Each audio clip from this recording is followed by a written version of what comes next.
Here to discuss the future of Nevada's elections, please welcome Francisco Aguilar, Nevada Secretary of State, with Jon Ralston, founder and CEO of the Nevada Independent.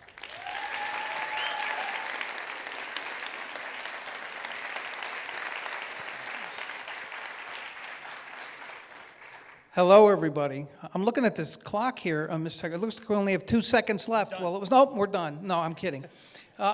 Before we get started, I appreciate all. I mean, this is a great crowd for an event like this, for y'all to come out. I want to first thank President Sandoval for welcoming us to campus. You know, Brian Sandoval and I go back. We were talking about this 30 years when he was running for the Assembly. And what's most amazing about that is we're still talking to each other after all those years. And I also want to thank the Atlantic team. I'm honored to have been asked to do this with the Secretary of State, and I have to tell you, their staff work is just incredible. I mean, I half expected an Atlantic helicopter to come rescue me from the traffic. That's how efficient they are. And so I just want to say thanks to them too, and thank you, Mr. Secretary of State, for being here and to talk about maybe the most important topic that is facing this state and this country, and that's the future of democracy, and specifically the future of Nevada elections. So let me go off of that title of this panel, the future of Nevada elections. Are you worried about the future of Nevada elections? You know, Nevada runs some of the most secure, safe, transparent, and accessible elections in the country. And I think that's a great standard to start. We are working every day to ensure that we are doing everything we can to protect our elections. Cybersecurity is a big issue. This is the first election where AI will have a presence. How do we deal with those issues? And it's not, yes, we have an issue with deep fakes and the fake stuff that's created, but there are issues that are going to come up of stuff we don't know is happening in the background because these chatbots are taking data and information that necessarily isn't true. So beyond that, I am extremely confident in our 17 clerks across the state. They work hard every single day to ensure every single Nevadan has access to the ballot. And that's what I'm really proud of. We have to remember that elections come down to people, and we have to take care of people, and we have to treat people with decency. I say this all the time, but when you talk about elections and the fact that they're about people, it's about the voters, it's about the candidates, and it's about the election workers and our poll workers that make sure it happens. So when Brian Sandoval was governor, I used to call him Governor Sonny. I think I should, because he was always optimistic, I think you should take over that nickname now. I'm really curious. I bet most of the people in this room don't know about your background, and that I want to lead into that by asking you how ready you really are for this, because you were a very successful lawyer and businessman. Okay, we'll take away the modifier. Successful. I mean, you were the head of the State Athletic Commission. I mean, I don't know if this is easier or harder than dealing with, whether Mike Tyson should be punished for biting Evander Holyfield's ear, but. I guess people have a right to ask. You didn't have any background on this. Tell people a little bit, reassure people that you're ready. Tell people why you ran in the first place. Right. I think the greatest training I had to be Secretary of State, let me back up a little bit. The Secretary of State is a regulator. You are the chief election officer of elections in Nevada. It is your responsibility to call balls and strikes. And to go back, the greatest training I ever had, and I'm thankful to Governor Sandoval for giving me the opportunity to serve on the Athletic Commission, but to also serve as chair. And serving as chairman of the Nevada Athletic Commission, at that time, that was Nevada's professional sports. And the amount of economic development that came from our events and the amount of contests we had throughout the state were pretty significant. And being in that chairman role was a learning opportunity for me to understand what it meant to be a regulator. I look at it this way. The fans are the voters, the candidates are the athletes, or the boxer or the MMA fighter standing in the octagon. You have the refs and the judges who are trying to administer this process to ensure it's fair. And so going through that was really, really a unique experience. And I'd say this, one of the toughest things we did when I was chairman was implement random drug testing. And that completely changed the sport in so many ways. Because when you think about the amount of dollars that were coming in from a betting perspective, you wanted to ensure those bets were secure and safe and were on good data and good information, that the bettor would feel confident in Nevada's abilities. And it's no different in our election system. We have to make sure the systems work. I am confident they work. I am confident in our election administrators throughout this state. And I'm confident in the fact that we will address any bad actor that needs to be addressed. Well, I admire your confidence. I guess I want to flesh that out a little bit. You mentioned some of the challenges that you face, and it's probably even more than you even thought when you were running, right? I mean, things come up that you didn't expect the unexpected in this job now, especially with what's happening in this country right now. Let me just ask you some basic questions. There are going to be a lot of threats to the integrity and the security of the election. We know it. We know you are going to be inundated with fellow members of the legal profession come election time. Do you have the right number of staff? Do you, the Secretary of State, forget about the counties for a second, do you have the right amount of staff to police this, to, in your terms, regulate this election? That's a great question, and it's one I think about pretty often, and recognizing any CEO or any founder of a company goes into an organization and looks and says, okay, let's do an analysis of where we are. What are our strengths? What are our weaknesses? And what are our opportunities? And we did that very early on, even as we are running for office, of some of the things we could change in the office to make it more efficient, to make it more transparent, to make sure that we are constantly communicating to the public about what we're doing. And we recognized, in reality, the Secretary of State's office is a technology company. I hope we get to talk about one of my favorite things, and that's corporate filings and the Silver Flume system and Project Orion. No, we're not going to talk about that, no. But no. again, that's... We want these people to stay awake the entire time, sir. But on the election side, it's also a technology thing, and we made a huge effort to get the governor to appropriate us a significant amount of money, for the legislature to appropriate us a significant amount of money to build that statewide system. That is key to ensuring that our elections are safe from cyber attacks and being safe from the information that's being transmitted across the state. You know, we had a situation a few months ago where the data transfer didn't go the way we thought it was, and that's because we have 17 counties operating off of 17 legacy systems. Those systems have served their time, they have served their purpose, and it's time to replace them. But we need to remain diligent to what we're trying to do. We can't take our focus off that goal. But then looking at the staffing, right? If you can build efficiencies within the process and the systems, then you start to look at your staffing.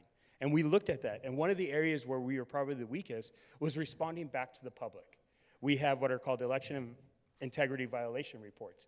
Those reports were coming in significant numbers during the 2020 election, and they were going into a box because the capacity wasn't there to respond to them. We have changed that. We now have 3 investigators in the office who are looking at those reports and responding to them. The other issue is when you do find a significant claim, was the evidence preserved? Is the evidence still relevant? And can you prosecute off of that evidence? And we're doing really good job at making sure we're addressing those EIVRs. So you mentioned something that maybe I shouldn't be frightened about, but I have to bring it up since you brought it up. You said these election integrity reports went into a box in 2020. Your predecessor, Barbara Sagaski, I believe deserves a lot of credit for withstanding a lot of pressure during the 2020 election and standing by her guns and with a lot of pressure within her own party. She was a Republican. She is a Republican.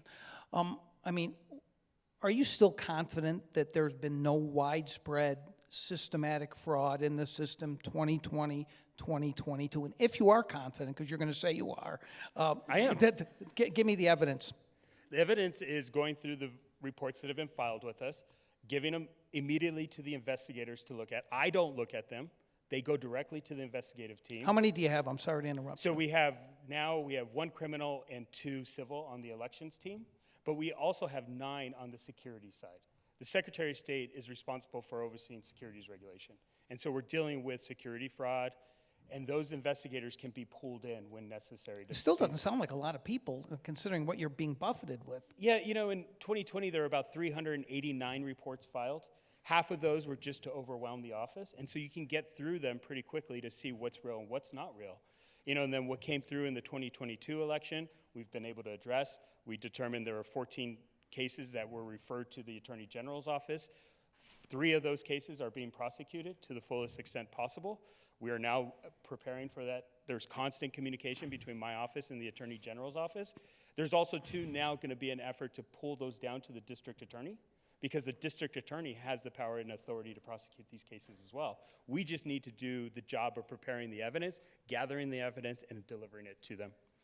One of the biggest problems that's out there, and I've covered politics for way too long, and you've been in it now for maybe a cup of coffee. Maybe you think that's way too long. But people believed in the system up until a few cycles ago, and now there is a lack of faith in the system. Some polls show 70% of Republicans don't think Joe Biden was duly elected in 2020. Too many people don't have faith in the system for what I would say are no good reason except they're being told not to have faith in the system. This has got to be your greatest mission, though, Mr. Secretary of State, is to reinvigorate faith in the system, to make sure that things get knocked down when they do need to get knocked down, and when bad things happen, acknowledge them and move forward. It is, and that's part of building trust. And how do you build trust? You be present, you're communicative, you're transparent, and you're admitting when you make a mistake.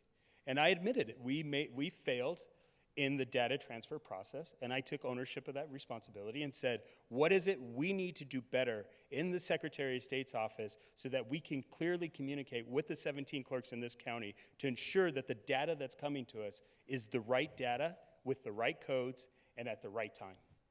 What about educating the public, though, on this? You can't just, it seems to me you can't just be reactive, wait for something, that you have to continually, especially now, when people are worried. They're worried whether their vote counts. They're worried what might happen when they go to cast their vote or mail in their ballot. What are you doing proactively to educate the public during this election season? It's doing events like this. It's being present in the community when the media is not around, and having conversations about our system and what we're doing to ensure that Nevada voters can have confidence in the system. It's talking to the press, it's talking to the media, it's also educating them as well. One of the best things I found, and it was very, very simple, during the presidential preferential primary, we were getting a lot of information because we do monitor social media, we do monitor the mainstream media to see what the conversation is. And there are some bad places too where conversations occur. And we have to know what those conversations are as well. And so taking that data, taking that information, and then saying, okay, how are we going to communicate this to the public? And I think one of the smartest things we did that was probably the easiest was just creating a simple sheet with the myth and the fact, and doing it in a language that the average voter will understand. And I go back to every time we do something that is trying to reach a large audience, I say, if my mom read this, would she understand what I am saying?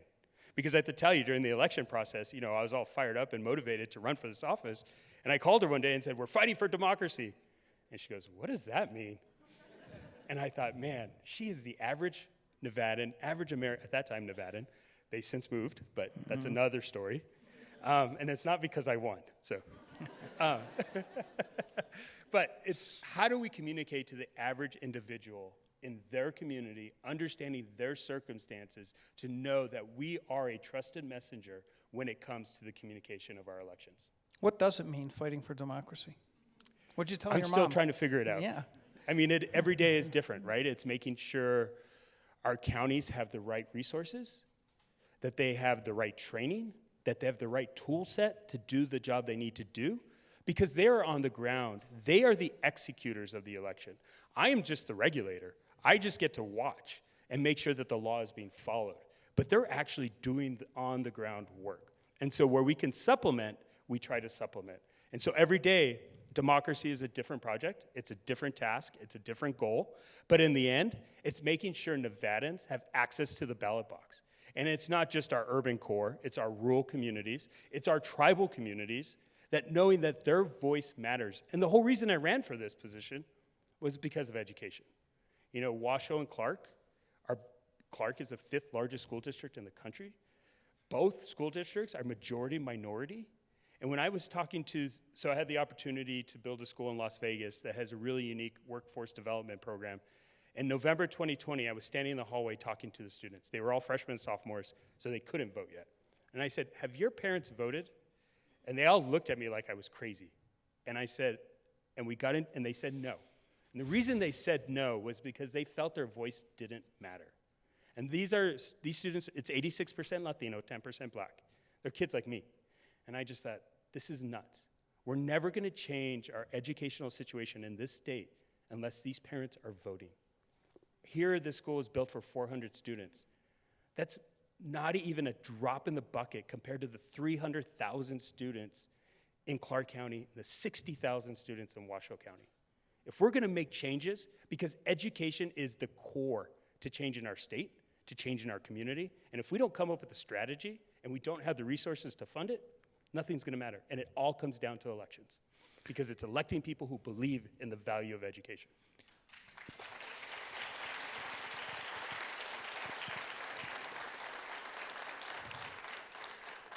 I'll allow that once. But seriously, I mean, I wasn't going to go there next, but I'm going to now, especially since there's so many young people in this audience. You mentioned, you should tell people, they may not have heard of it. Tell them what school you're talking about, because you should brag about the school. Yeah, it's Cristo Rey St. Viator. It's part of the Cristo Rey network. Cristo Rey started in Chicago about 30 years ago. And when I was a student, I didn't have the best schools in my neighborhood, and my parents being the typical Mexican family, the teachers called them to my middle school. And for a week, my parents just were so mad at me because they're like, why do we have to go to school? Why do they want us there? And so my teachers were worried about our local high school. They said I would get destroyed there.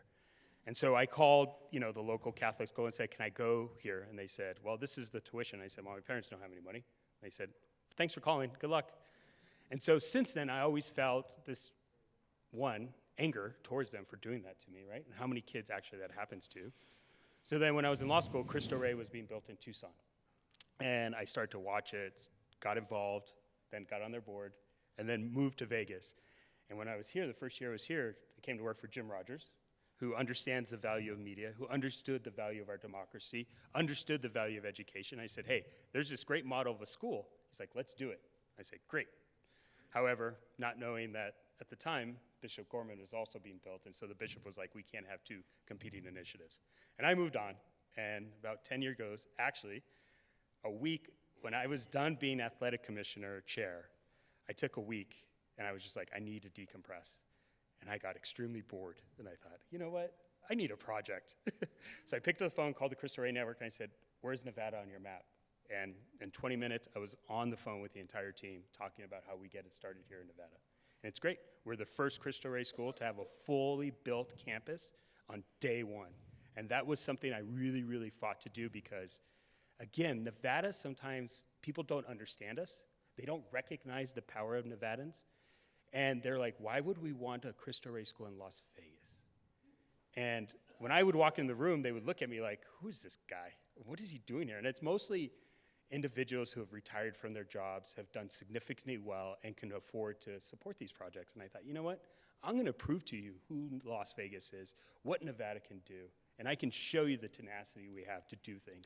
And that was a great I know you want to talk about this all night, and I don't blame you, but I really... I tried to distract you, John. No. Good luck with that. But I did want people to see that I've covered a lot of politicians. Cisco is really a do-gooder from his private life, and now hopefully he's bringing that to his public life. I mean, he was really annoying when he was in the private. I mean, how can anyone be that relentlessly optimistic? But as you can see tonight, he still is. But let me. I want to go through some other things because we do have a limited amount of time, about 15 minutes or so left. The people who actually are responsible for administering these elections right now are registrars and their staff or clerks in it. And be honest as you can be about this. There's a lot of new people across, including in the two biggest counties. There's people who have partisan views who have been elevated into positions of administering the election. There are people who think who have expressed very controversial, evidence-free thoughts about the last two elections. These are the people who are essentially responsible for counting the votes. How confident are you in the 17 people who are running these elections in Nevada? Be honest here. I do lose sleep over it, and it does wake me up in the middle of the night because when you look at it, 11 of the 17 are new. 2 of the 11 have already cycled out over the last 6 months. And so when you look at that, that's 13, right? And you think, oh my gosh, what is happening here? Why is this occurring? And it's occurring for several reasons. One is individuals don't feel safe in this environment. And that's what I heard throughout the campaign was we don't feel safe. We don't feel people recognize what we're trying to accomplish. You're talking about the election workers and, Yes, and people. yes. Okay, go on. And we need to hold people accountable who are making these individuals feel safe. And I think it's also important to understand it's not even the professional administrators of elections, the election workers, but it's poll workers. Our elections do not work without poll workers. Poll workers are the unsung heroes of democracy. They're volunteers, too. They are. Yeah. And they're getting threatened when people walk into that polling site because they see something that they believe is wrong, and it's not. And so they get harassed, they get intimidated. And I have to say, there was a case prosecuted by the DOJ here in Nevada over a harassment issue, and it had to do with employees in the Secretary of State's office. And understanding why that case was prosecuted and what laws they were using to prosecute this individual. Well, they met 3 of the 4 elements pretty easy. The 4th element was a little tough. And then it went to the jurors. All of the jurors, except for 1, agreed to charge this individual with this crime. But because one person couldn't get there, this person got off. And I have to tell you, the team lived that real experience. That's trauma. They lived the experience through the investigation and the trial. And they lived it again when the verdict came out. And I remember standing in our office when that verdict came out. And you could just hear and you could feel the emotion that just went through the office. And I thought, this is insane. This is unacceptable. We have to stand up, and somebody has to have the backs of our election workers. And we took it to the legislature. We introduced a bill to make it a felony to harass or intimidate election workers and poll workers. And that bill passed both houses unanimously. This is not a bipartisan issue. This is an issue about Nevadans and Nevada being able to run secure elections. And the governor signed it. We did a signing ceremony. Majority of the clerks drove. We had one clerk drive 7 hours straight just to be there because she believed so strongly in this bill and what it meant to her and her team.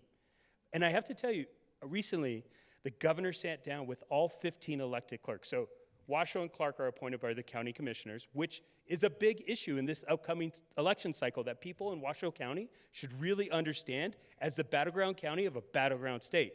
But back to the conversation with the 15 elected clerks and the governor. We had a wonderful conversation. We had a great conversation. And it was great to see the governor hear from these individuals firsthand of the challenges and experiences that they're having in their local counties. And at the end, I said, after this conversation, what is your greatest concern or greatest fear for this upcoming election? And they overwhelmingly responded, the security and safety of our elections. Not the security of the ballot, the security of themselves and their teams to avoid the harassment that they know is coming. So what are you going to do about that? I mean, that's not an easy thing, No, right? Because you don't know what's coming. By the way, I should mention that bill, which did pass unanimously and the governor supported, you have the Republican National Committee woman and a conspiracy theorist from Reno sued to throw that out. They lost, and just today they filed an appeal to the Ninth Circuit. So what? They can have the right to harass poll workers? I don't know. That's what's going on now in this country. You can't assure anybody of their safety, can you? No, but I can stress out about it and think about how we plan for it. How do you plan for it? It's I mean, a and obviously you're not going to yeah. reveal all of your plans, right? Right. You wouldn't do that. That would be dumb. Right. But you got to tell us, why should they have faith that they're going to come and do their jobs when early voting starts? And we have an election coming up, and just early voting I think starts like 3 weeks from Saturday or something for the primary. How can they have any faith that they're safe in their jobs? Because one, let me just say this. We have a governor who is a sheriff and understands the safety and protection of its people, right? That's the first thing. Yes, I am a Democrat, but I have to work with the governor because I need him to understand. Also, too, it's important to understand, people don't realize that 13 of the 17 clerks are identified as Republican. So we have individuals attacking people of their own party, which I don't understand. I don't understand it at all. So it's getting people to stand up and say enough is enough, right? That's part of it. But also, too, it's making sure that we are continually planning. We are talking to local law enforcement. We are talking to state-level enforcement. We're talking to federal enforcement. But it's also, too, making sure we fund elections appropriately. There has not been a single congressional hearing about election funding for the last 2 years. It is all reactionary funding. Thankfully, we stepped up here in Nevada to fund our elections. And there's a whole conversation about whether or not the federal government should fund our elections. My response is, okay, you're not going to take it Tennessee, you're not going to take it Kansas, I'll take it in Nevada. Because you know what? It's the same mandate for education, but everybody accepts education federal funding, and I don't understand why it's an issue when it comes to elections. We need to invest. The federal government has deemed elections critical infrastructure. If it's deemed critical infrastructure, let's treat it like it is, and let's build it to where we can all be on a strong, secure system throughout this country, and know that we get strategic funding to be strategic in our planning, in our implementation and execution. So you've mentioned, this is really interesting. Go ahead. No, go ahead. It's really interesting to me. You've invoked the governor a couple times. The governor is a Republican, and you're a Democrat. Neither of you really came from hyper-partisan backgrounds, although you both have views that you've expressed about elections, about election security. The Democrats have controlled the legislature. They have passed laws that they believed would help them. You know, partisans do that. The Republicans want to pass laws that they think will help them. The governor backed you up when there was this glitch during the presidential preference primary. For those of you who don't know, no votes were changed, but it listed some people as having voted who didn't actually vote. It was essentially a technical error that was easily fixed. It came down to a code called MB. Yeah, it was a coding thing. The governor, despite a lot of Republicans suddenly crying fraud, as if Trump should have gotten more votes than he actually. I don't know what the fraud is that you would have done there. The governor immediately backed you up, even in the face of some opportunistic House committee chairman trying to make hay of this in Washington. He backed you up. He said this was just a glitch. I have faith in the system. But the governor believes, I think, in things that I don't think you believe in ideologically, like voter ID is needed. He thinks ballot harvesting, which is where anyone essentially, I'm exaggerating just a little bit, can cast someone else's ballots, and the Republicans think really hurt them in 2022 because the Culinary Union was able to harvest ballots for its members. They think it should be more restricted. And you can see arguments on both sides of this. Your job is to make voting as accessible as possible. But why can't you and the governor sit down and maybe discuss some of these issues? Maybe there's a middle ground on some of these issues. We do discuss them, and we do talk about the challenge. I try to be as transparent about the challenges we're facing every day. I want people to know what the challenges are, but I want them to know that we have a solution to it. It's not like we're just going to come out and say we have this big problem and not present a solution. That would be irresponsible of me. I sit down with our team, and thankfully our elections deputy is here, Mark Velashan, who does an incredible job. And Mark is very, very experienced, knows what he's doing. And by the way, to your credit, you carried him over from a Republican Secretary of State. I'm not going to fire a Maureen. Yeah. Are you kidding me?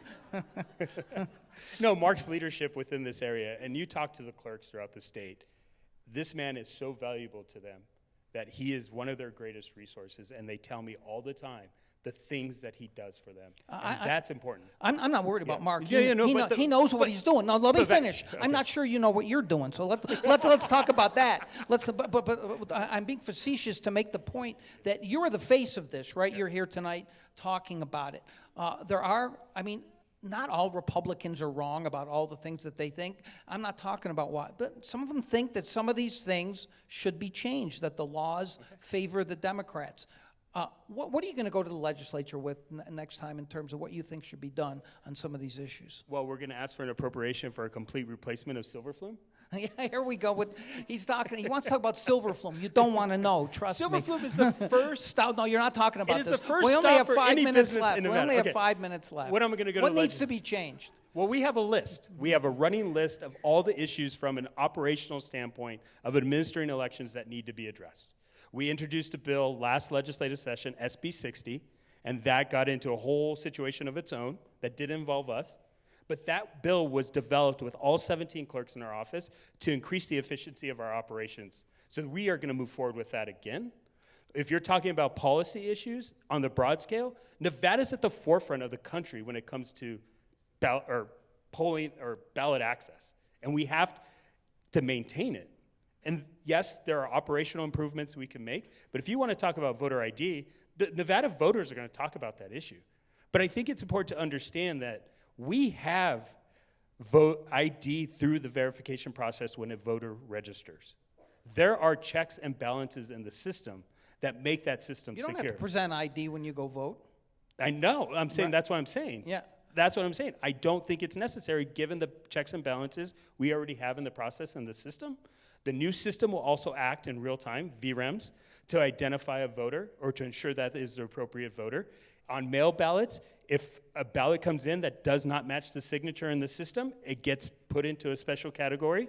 It is then reviewed by 2 bipartisan individuals to determine whether or not that is the signature of the voter. If they do not agree, it goes into a hearing process that further goes to determine whether or not that is the appropriate voter. We do have secure process when it comes to validation of ballots. What about, some past secretaries of state have been reformers in a different way too, and they've looked at the campaign finance system. I think the biggest problem isn't the amount of money in politics. I've covered this. It's the amount of regulated money, non-transparent money, dark money. Some people, there's a guy in Reno, I'm not going to mention, who is spending a lot of dark money trying to influence elections, Washoe County Commission, just in the way that you just talked about, to get rid of the registrar. What should be done about that, and what role can you play in that? That's a great question. But first of all, we have to get to the basic infrastructure of our election. No filibustering, because you see that clock there. But answer the question. I do think we need to have a conversation about campaign finance, and we are having that internal conversation. And so we are talking about it because, the Aurora system could be a little bit different if necessary. But I think like Aurora. That's the campaign finance yes, portal. But also, too, is you should be able to search every donor individually, right? There are things that can be done that would bring us up into the current age when it comes to public information. But I think right now, and let me go back to a real issue we need to talk about, and that's capacity. That's the processing of ballots on election day. We have, since 2020, we had an increase in the number of mail ballots that are now being used.